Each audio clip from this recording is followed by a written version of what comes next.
막힌 예배들이다, 기둥이 없는 예배들이 너무 좋아요. 천장이 아주 높은 이런 예배를 드릴 수 있어서 모든 것 주님께 감사드립니다. 우리 하나님께 한번 영광의 박수 드릴까요? 감사합니다.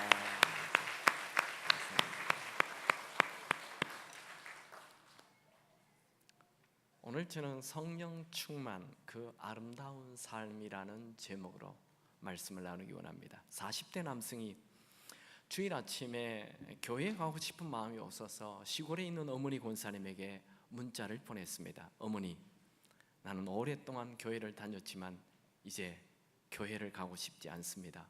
아들의 문자를 받은 어머니는 3개의 이유를 들며 교회에 나가라고 말했습니다. 첫째, 너는 믿음의 가문의 아들로 태어났으니 교회를 가라. 둘째, 가정에서 믿음의 본을 보여야 하는 아버지니 교회를 가라. 셋째, 네가 목사이니 설교를 기다리는 교인들을 위해서 교회를 가라. 재미있는 유머인데 목사조차도 교회 가고 싶지 않을 때가 온다는 것입니다. 왜 그렇습니까? 그 목사님 안에 성령이 충만하지 않기 때문입니다. 종교적으로, 형식적으로, 습관적으로 교회를 다니면 정말 교회 다니고 싶지 않는 날이 옵니다. 여러분, 성령 충만하지 않는 그리스도인은 차는 차인데 엔진은 있고 겉모습도 좋은데 차 기름이 없는, 연료가 없는 차와 똑같습니다. 여러분, 기름이 다 떨어진 차가 계속 갈 수 있습니까? 사랑하는 기쁨의 교우 여러분, 그리스도인의 삶이라는 것은 세상 사람들보다 조금 더 착하게 살고 조금 더 열심히 사는 삶이 아닙니다. 만약에 내 힘으로, 내 노력으로 그리스도인의 삶을 살 수 있다면 예수님은 결코 우리에게 성령님을 보내주시지 않았을 것입니다.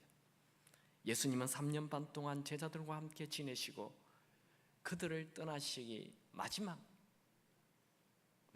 밤 최후의 만찬을 하며 요한복음 14장, 요한복음 15장, 요한복음 16장 긴 시간을 성령에 대한 얘기를 하셨어요.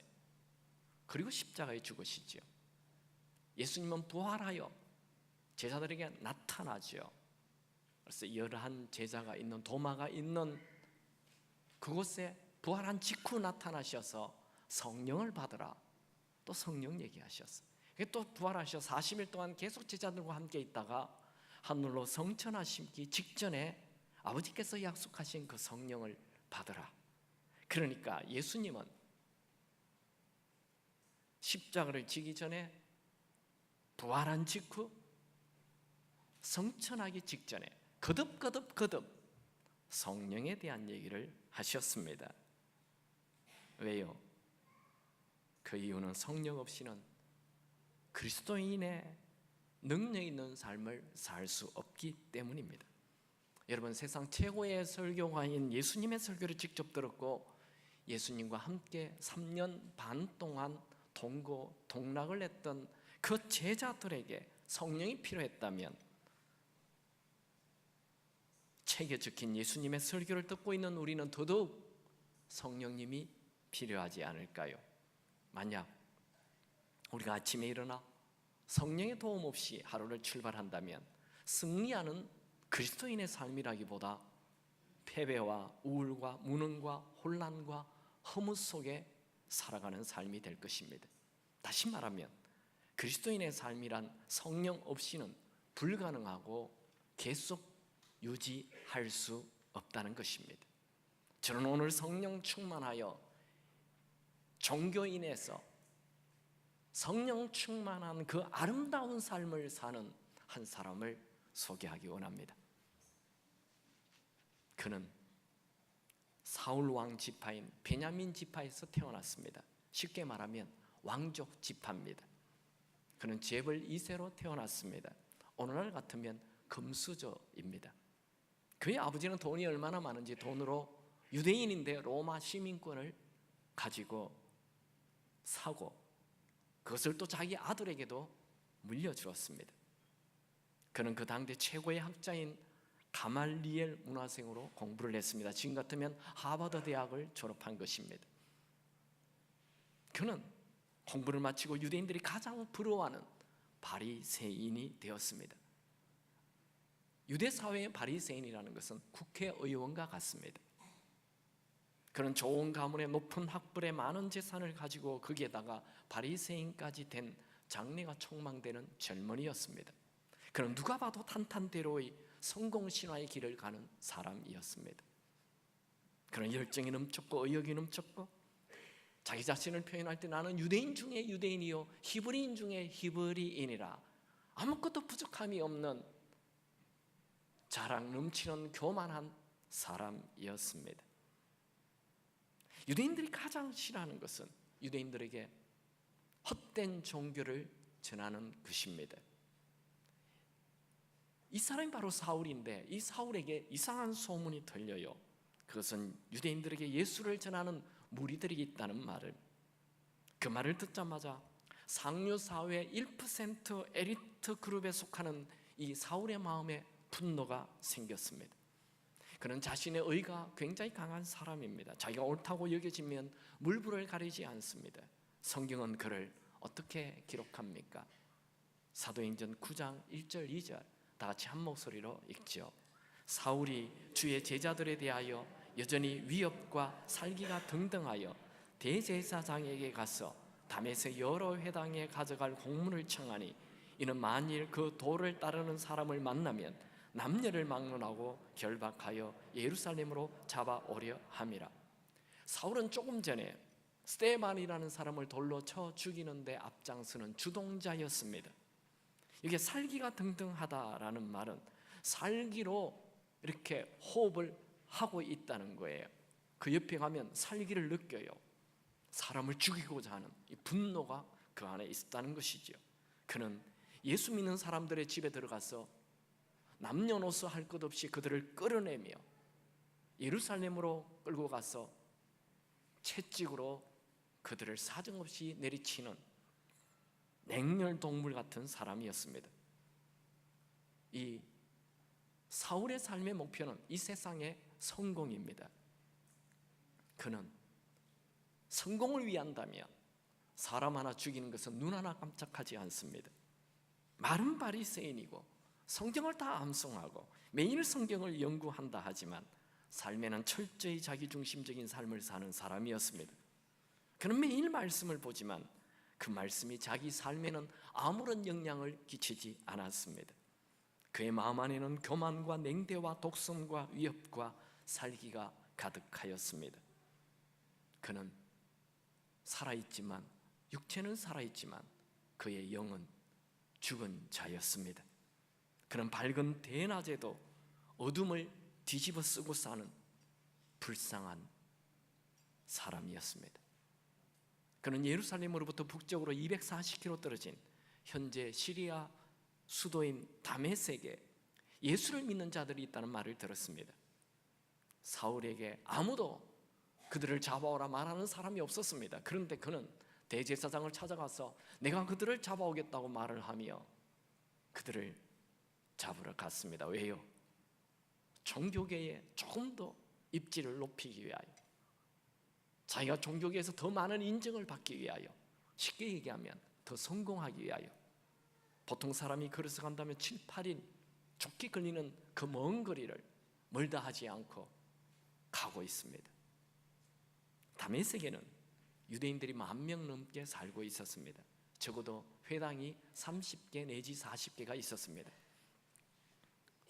그날 그는 다메섹에 있는 예수 믿는 자들을 잡기 위하여 가고 있죠. 그런데 그의 인생에 놀라운 체험을 하게 됩니다. 사울은 이 체험이 너무나 놀라워서 사도행전에만 9장, 22장, 26장 똑같은 사건을 3번이나 기록하고 있습니다. 정말 놀라운 일이 일어났어요. 말씀을 보면 사도행전 9장 3절에서 6절, 사울이 길을 가다가 다메섹에 가까이 이르니 호련히 하늘로부터 빛이 그를 둘러 비추는지라. 땅에 엎드려서 들음에 소리가 있어 이르시되 사울아 사울아 네가 어찌하여 나를 박해하느냐. 지거늘 대답하되 주여 누구시니까. 이르시되 나는 네가 박해하는 예수라. 너는 일어나 시내로 들어가라. 네가 행할 일을 내게 이를 자가 있느니라 하시니, 그가 다메섹을 향하여 가고 있는데 갑자기 하늘에 거대한 빛이 나타났어요. 그 빛을 보는 순간 눈이 멀어버렸습니다. 시각장애인이 되었습니다.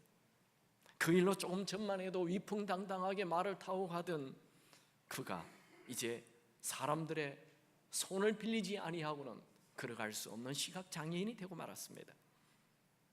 그는 그 거대한 빛을 보자마자 하나님이신 것을 알았습니다. 그래서 주여 니시옵니까? 라고 물었습니다. 그에게 들려오는 대답은 나는 네가 겉으로 열심히 섬기는 하나님이라 그러면 좋겠는데 나는 네가 핍박하는 예수라. 자기가 생각한 이 거대한 빛, 이 하나님과 예수가 이 꼴이 될 때 그는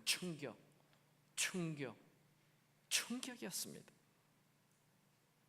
그는 나무 십자가에 죽은 예수를 믿는 자들을 광신자라 생각했습니다.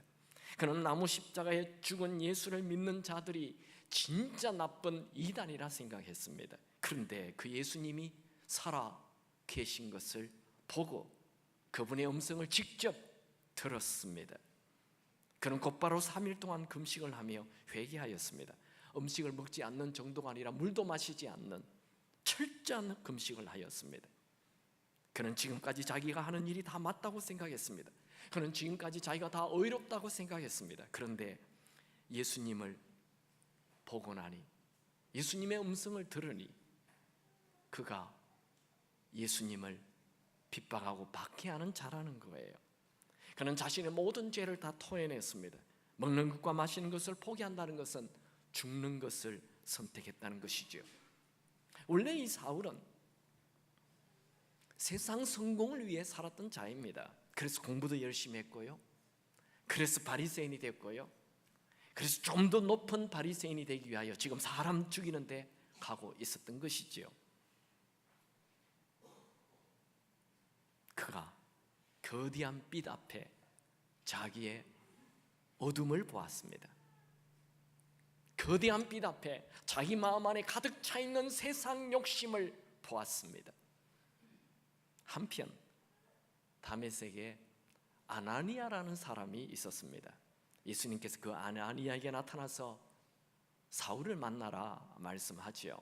사도행전 9장 11절 주께서 이르시되 일어나 직가로 하는 거리로 가서 유다의 집에서 다소 사람 사울이라 하는 사람을 찾으라. 그가 기도하는 중이라.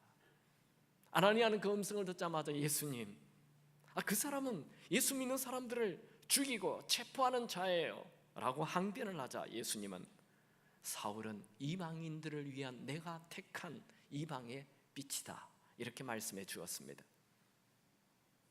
사도행전 9장 15절에 보면 주께서 이르시되 가라.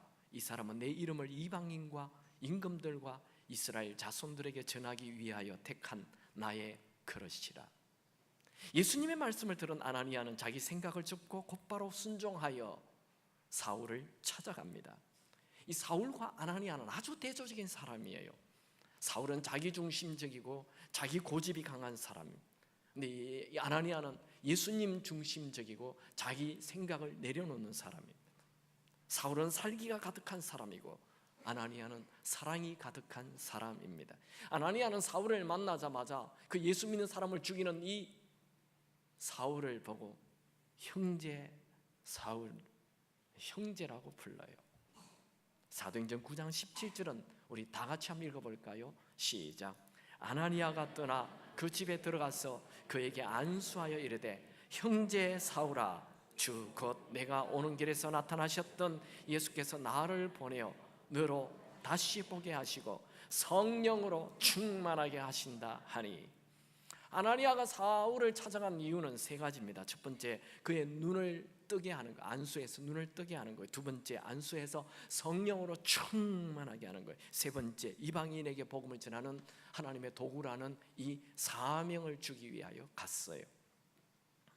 사울은 다메섹에서 예수님을 만난 것과 아나니아를 만난 이 두 가지 사건 이후 그의 인생은 완전히 바뀌게 됩니다. 180도 유턴하게 됩니다. 무엇보다도 사울은 성경을 지식적으로만 아는 종교인에서 성령 충만한 그리스도인으로 바뀌게 됩니다. 사울은 전에는 이 성경을 이론으로만 알았어요. 그는 지성이 앞선 자였어요. 그는 성경을 연구하는 걸 좋아했어요. 성경을 가르치는 것을 좋아했어요. 성경의 규칙을 만드는 것을 좋아했습니다. 그가 구약 성경을 다 알고 외웠지만 그의 삶에는 평안이 없었습니다. 그의 삶에는 기쁨이 없었습니다. 오히려 분노가 가득 차 있었어요.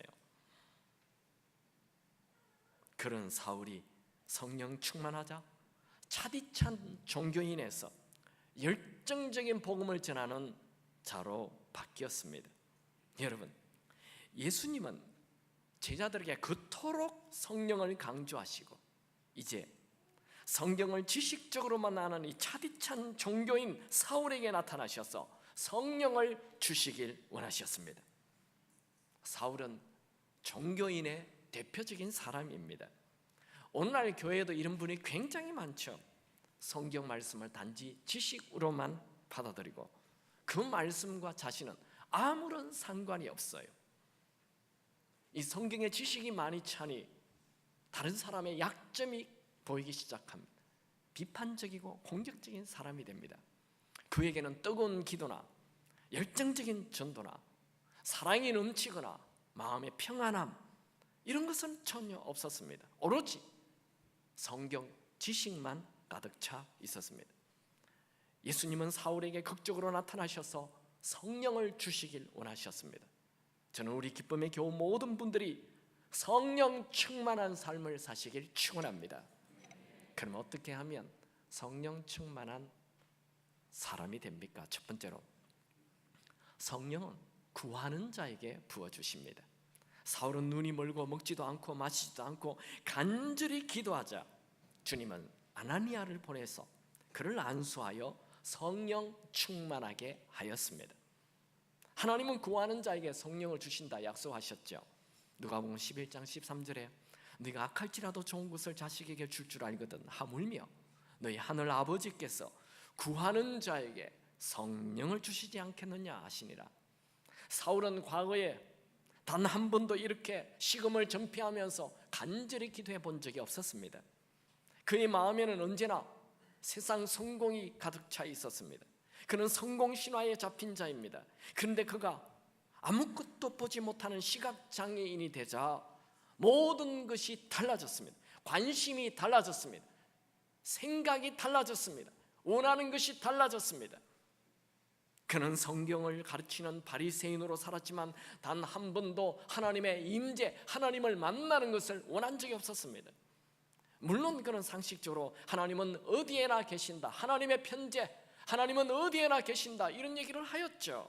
그것은 이론이었습니다. 정말 하나님이 여기 나에게 계신다는 것은 몰랐습니다.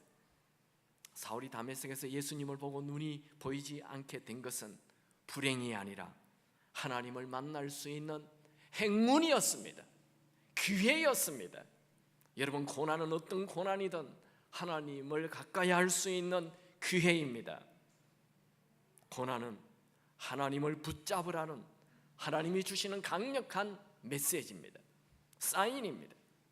여러분, 고난은 이 세상 성공만을 위해 살아가는 그 사람을 향하여 그 성공 신화를 부숴버리는 망치인 것입니다. 여러분 인생에 나타나는 고난을 낭비하지 마십시오.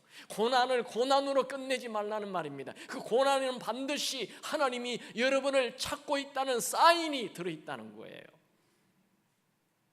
존 오트버그 목사님께서 2,000명 목사님들에게 설문지 조사를 했습니다. 이분이 누구냐 하면 그 미국의 백인 교회에서 가장 큰, 지금은 두 번째 정도죠, 그 윌로 크릭 빌 라이벨 목사님 교회의 설교 목사예요. 이분이 자기 교회를 오시는 모든 목사님들에게 설문지를 줬어요. 당신 인생에 가장 큰 영향력을 끼친 게 뭔가?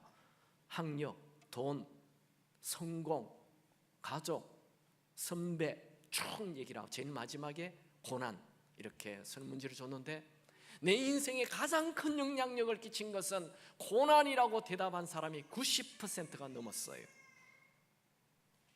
여러분, 현대인들을 향한 사탄의 작정은 교회는 나가라, 그러나 하나님에 대한 갈급함은 가지지 말라.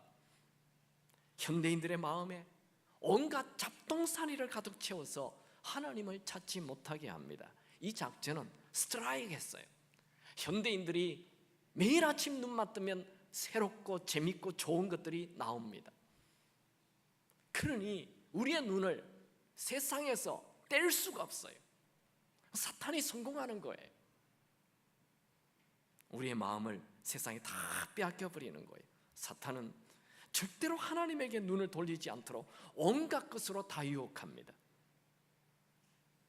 여러분, 세상의 형통, 세상의 부유함, 세상의 성공, 이것은 하나님을 보지 못하게 만듭니다. 여러분, 베스킨 라빈스 아이스크림을 알죠? 모릅니까? 아이스크림 다 아시죠? 이 아이스크림을 만든 사람은 어마어마한 돈을 벌었습니다. 전 세계의 매장이 한 4,500개 정도 됩니다. 그가 죽고 아들 존 라빈슨에게 이 수십억 달러의 유산을 물려주었습니다. 그런데 그 아들의 행동이 미국에 아주 큰 화제를 일으켰습니다. 그 아들은 전 세계에 퍼져 있는 이 어마어마한 기업인 베스킨 라빈슨, 이 재산을 1원도 물려받지 않고 다 사회에 환원해버리고 환경운동가가 되었습니다. 그에게 한마디 말을 하라고 하자 그는 엄청난 말을 했습니다. 그 말은 아이스크림 먹지 마세요. 자기 아버지가 아이스크림 사장님인데 그 유산 물려받고 하나도 안 받으면서 한 말이 아이스크림 먹지 마세요. 그 다음 말, 한 개의 아이스크림이 목숨을 앗아가지는 않지만 매일 먹는 아이스크림은 당신을 죽음으로 몰아갈 수 있습니다. 왜냐하면 자기 아버지와 삼촌이 이 아이스크림 회사를 만들었는데 그거 매일 테스트하다가 아버지가 100kg이 되어서 죽었어요. 자기 삼촌도 같이 죽었어요. 그는 아버지와 삼촌의 죽음이 이 아이스크림 때문이라고 생각하기 때문에 아이스크림 먹지 말라고 말하는 것입니다.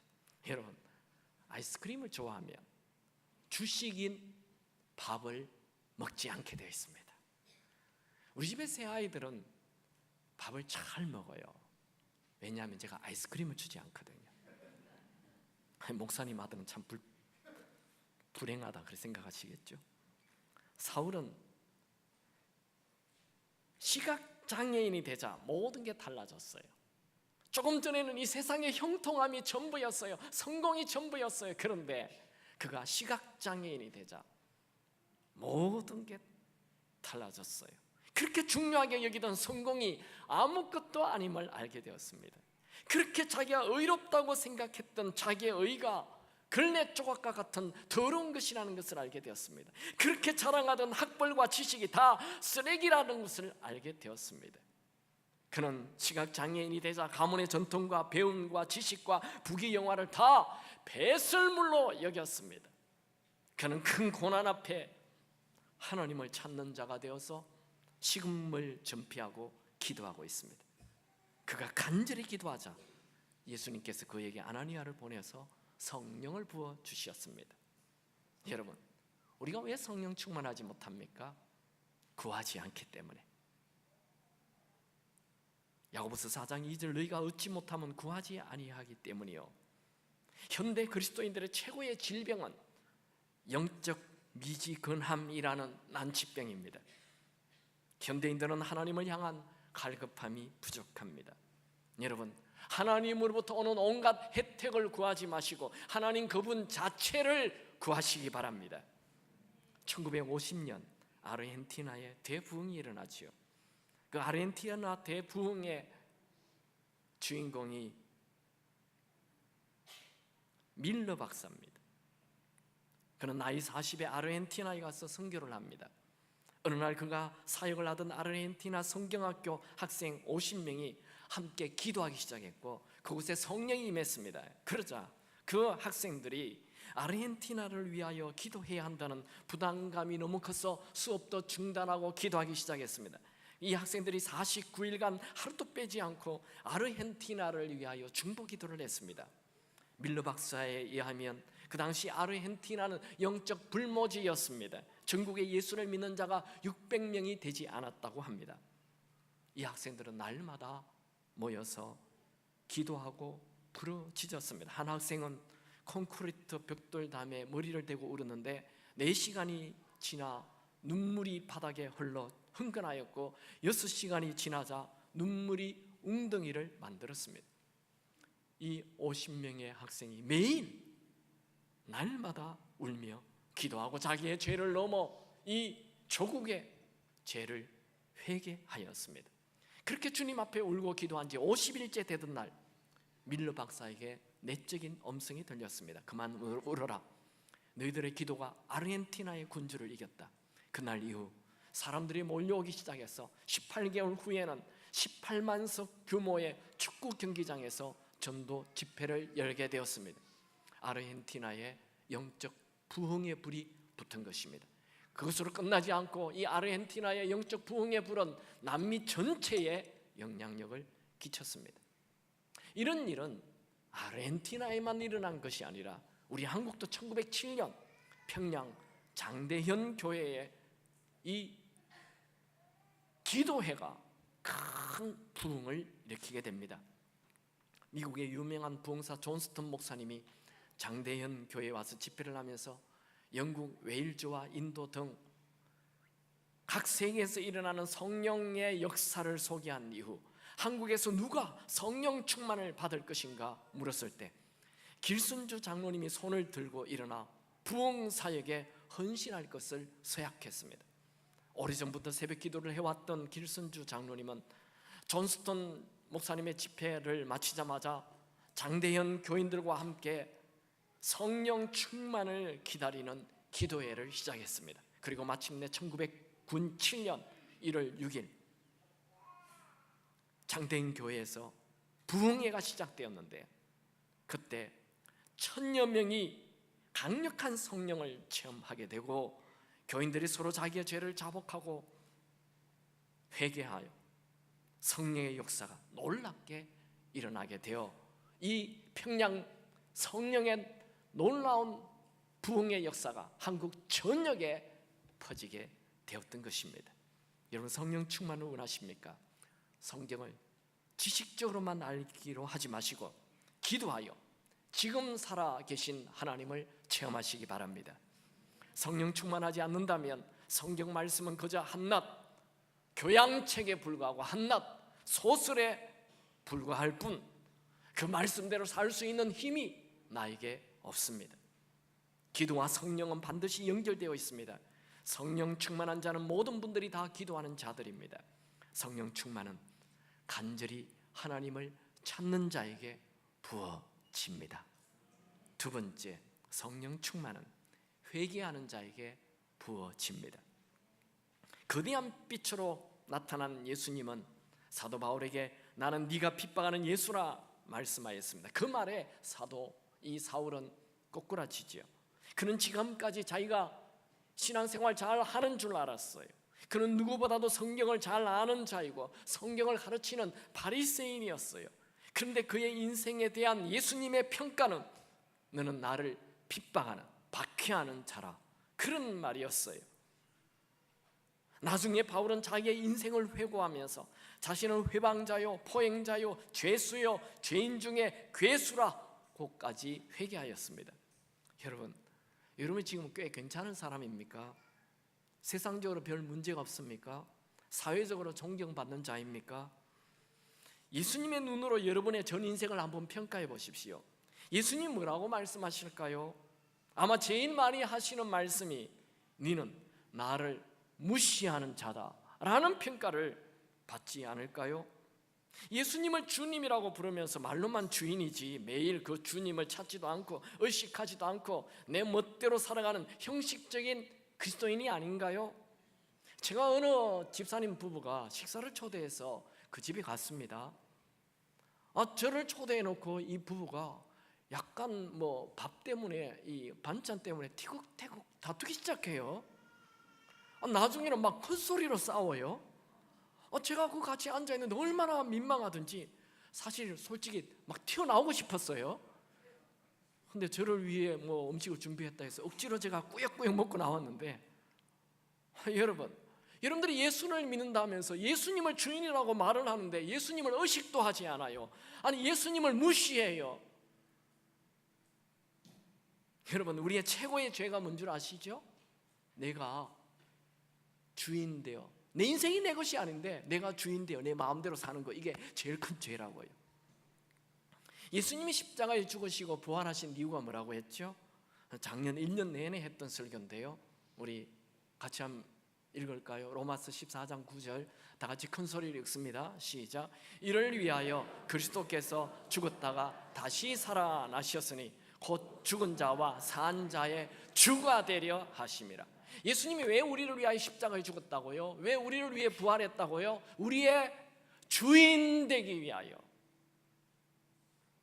초대교회 교인들은 예수님을 구세주로 믿지 않았어요. 주인으로 믿었어요. 골로새서 2장 6절 그러므로 너희가 그리스도 예수를 주로 받았으니. 여러분, 우리의 최고의 죄는 내가 주인 되어 하나님 주신 이 소중한 인생을 내 멋대로, 자기 생각대로, 자기 중심대로 사는 것, 그게 가장 큰 죄입니다. 지난주에 오신 우리 박정호 장로님 은혜 받았습니까? 좋았습니까? 많은 분들이 큰 은혜 되었다고 하더라고요. 제가 그 박정호 장로님에게 그 간이 이식 수술 이후에 그 간암으로 죽어가던 당신이 살아났는데, 당신이 깨달은 거, 제일 크게 깨달은 게 뭐냐, 무엇이 가장 크게 머리에 남느냐, 내가 물어봤어요. 목사님, 제가요 죽음 앞에 턱 서보니 그동안 내가 찬양 사역한다고 꽤나 뭐 주를 위해 열심히 산다고 생각했는데 그런 것들이 아무것도 아니었습니다. 주님 앞에 잘한 것이 하나도 없었습니다. 다 죄뿐이었습니다. 모든 것이 죄송할 뿐이었습니다. 내가 지금까지 살아온 것도 다 일방적인 하나님의 은혜였고, 지금 살아있는 것도 다 그분의 일방적인 은혜입니다. 일방적인 그 얘기를 계속했어요. 맞습니다. 여러분, 지금 우리가 하나님 앞에 뭐 내놓을 거 있습니까? 내놓을 거 있다고요? 교만입니다. 이 찬양이 기억납니다. 나 행한 것 죄뿐이니 주 예수께 피어기는 나의 몸과 나의 마음을 깨끗하게 하옵소서. 물 가지고 날 씻든지 불 가지고 태우든지 내 안과 바 다 닦으사 내 모든 죄 멸하소서. 저도요, 박정호 장로님처럼 죽음 앞에 한번 턱 서봤습니다.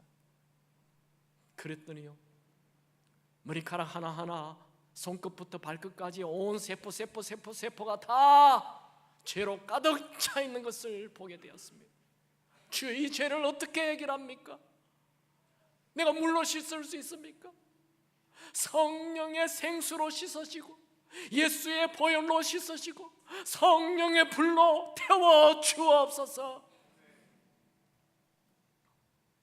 여러분, 타인의 죄를 보지 마시고 내 자신의 죄를 보고 겸손히 주님 앞에 엎드리는 것, 그 위대함의 시작입니다.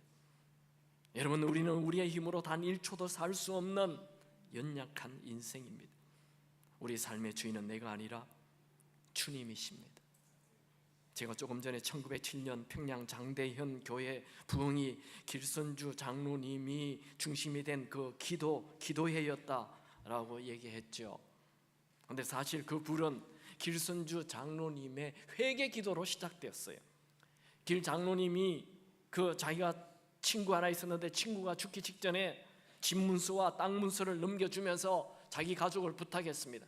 김 장로님은 그 유산을 다 팔아서 친구 부인에게 다 넘겨주지 않고 나머지 일부를 떼어서 자기가 챙겼어요. 그것을 정교인 앞에 회개했어요. 그 회개가 그 교회 회개 운동을 일으키고 그 회개가 성령의 불이 임하게 한 것입니다. 내 죄를 회개하고 겸손히 하나님을 구하면 누구에게나 성령을 부어주십니다. 여러분, 사울이 성령 충만한 이후 어떻게 되었을까요?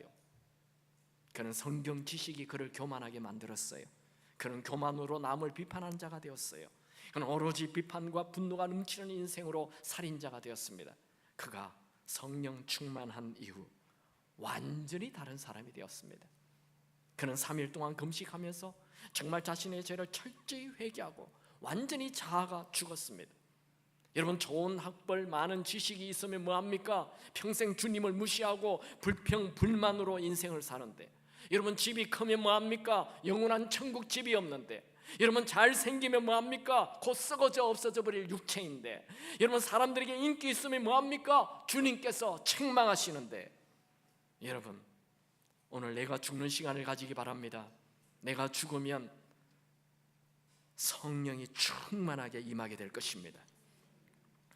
미국의 감옥에는 사형수가 사형실로 마지막 걸음을 옮기면 복도문을 닫기 직전에 교도소장이 실내를 향해 큰 소리로 사형수 입장! 하고 소리치는 관례가 있습니다. 한 인간의 최후의 순간을 맞이하고 있으니 다들 조용히 하고 예우를 갖추라는 신호죠. 그 사람은 살아있지만 불과 몇 분뿐입니다. 사형실에 도착하면 그것으로 끝이 납니다. 사형수 입장! 그것이 내가 죽고 내 안에 예수가 주인 되는 순간입니다. 여러분, 오늘 내가 죽으십시오. 오늘 내가 주인으로 산 것이 죽기 바랍니다. 그러면 성령으로 충만해질 것입니다. 프랭크 바틀맨은 이런 말을 했습니다. 부흥의 높이는 회개의 깊이로 결정된다. 사울이 회개하고 자신이 죽는 시간을 가지자 주님께서 그에게 아나니아를 보내셔서 성령 충만하게 해 주었습니다. 그 후 사울은 이 세상 성공을 위해 살지 않고 최초의 선교사로 이방의 빛이 되었습니다. 그는 가는 데마다 기적을 일으키고 병든 자를 치유하고 죽은 자를 살리고 가는 데마다 교회가 생겨났습니다. 그는 비판이 가득한 자가 아니라 기쁨이 넘치는 자가 되어서 심지어 감옥 안에 들어가서도 감옥 밖에 있는 그리스도인들을 향하여 항상 기뻐하라, 내가 다시 말하노니 기뻐하라 얘기하는 기쁨 넘치는 사람이 되었습니다. 그의 삶은 냉소가 아니라 기쁨 그 자체였습니다. 그가 배운 모든 성경 지식이 더 이상 교만의 도구가 아니라 예수를 전하는 도구로 바뀌었습니다. 그는 신약 성경 13권을 쓰게 됩니다. 그 중에서도 복음을 정확하게 정리하는 로마서를 기록하였습니다. 기독교 역사상 가장 위대한 인물이 되었습니다. 사울 한 명 때문에 아시아 전역, 유럽 전역, 온 세계가 복음화 되었습니다.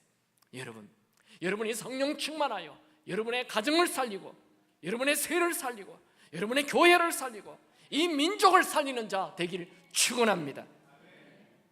여러분, 병을 낫게 하는 것보다도 귀신을 쫓는 것보다도 더 놀라운 기적은 이 바위 덩어리 같은 이것보다 더 강팍한 마음이 옥토로 변하는 거예요.